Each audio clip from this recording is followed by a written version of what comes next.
With me.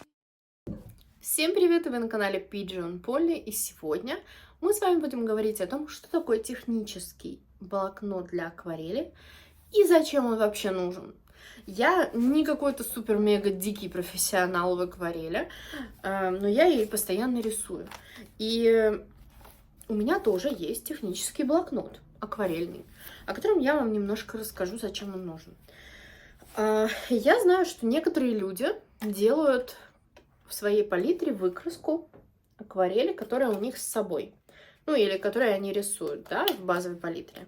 Это очень правильно и очень хорошо. Почему? Потому что вы можете увидеть, какой оттенок у вас получится, если у вас хорошая память. Конечно, вам это, наверное, не нужно, но так как я такой забывчивый, в общем, человек, мне нужно видеть, как это будет выглядеть в светлом нанесении, в темном нанесении и так далее. Также, как я уже сказала, у меня есть технический блокнот. Для чего это надо? Здесь такая же практически бумага, на которой я рисую в повседневной жизни акварелью. И я сделала выкраски по цветам, по цветовому кругу. Из предыдущих видео вы, наверное, знаете уже это, что у меня все по цветовому кругу. Всех цветов, которые у меня есть, или которые я пробовала. Желтые тут, оранжевые. Я пишу характеристики. Я пишу в основном название производителя и пигмент, который есть в составе.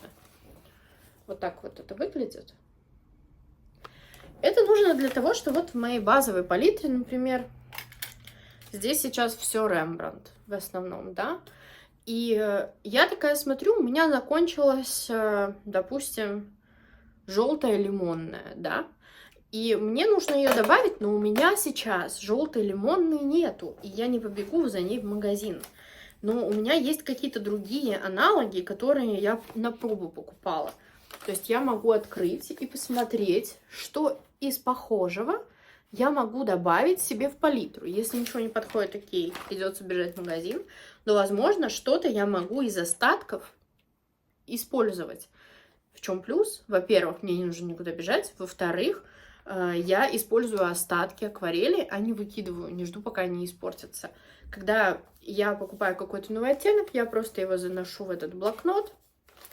И, соответственно, если мне нужно, я могу, как и в меню в ресторане, выбрать нужный и добавить его в свою палитру, в свою тарелку.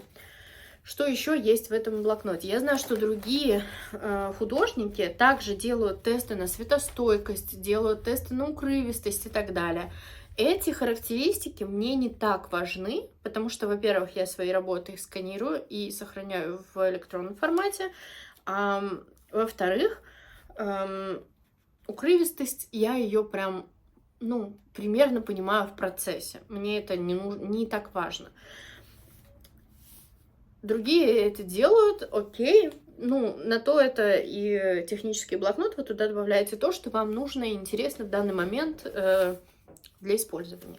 Что у меня здесь еще есть? Также мне нравится понимать, какие смеси я могу сделать из своего набора.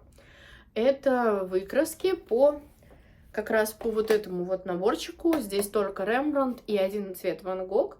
И можно посмотреть, какие вообще можно намешать цвета, чтобы каждый раз не думать о том, что мне сделать, чтобы получить какой-то интересный, вкусный, коричневый. Я смотрю, что мне из этого больше нравится и подходит по теме. Я знаю, какие мне цвета смешать. Или если я, допустим, рисую какой-то пейзаж, и мне нужно найти синий, который не будет давать кислотно-зеленый при смешивании с желтым солнцем, например. В общем, вот такие вот какие-то нюансы. Один раз сделать выкраску, и все это можно потом применять в процессе. Скоро мы будем с вами делать выкраску, кстати, Миджелло, поэтому не пропустите. Я подготовила под Миджелло выкраску тоже. Здесь пока пусто, но скоро мы ее сделаем. Также в этот блокнот я добавила список красок, которые я выбрала для основной палитры, которая у меня скоро приедет, потому что я решила ее обновить. В общем, все, что необходимо, здесь есть.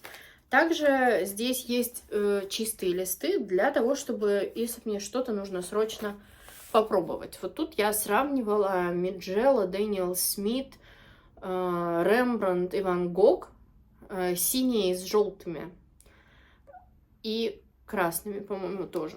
Чтобы понять, есть ли прям какая-то огромная разница. Ну, я делала заказ акварели, чтобы понять, что мне заказывать.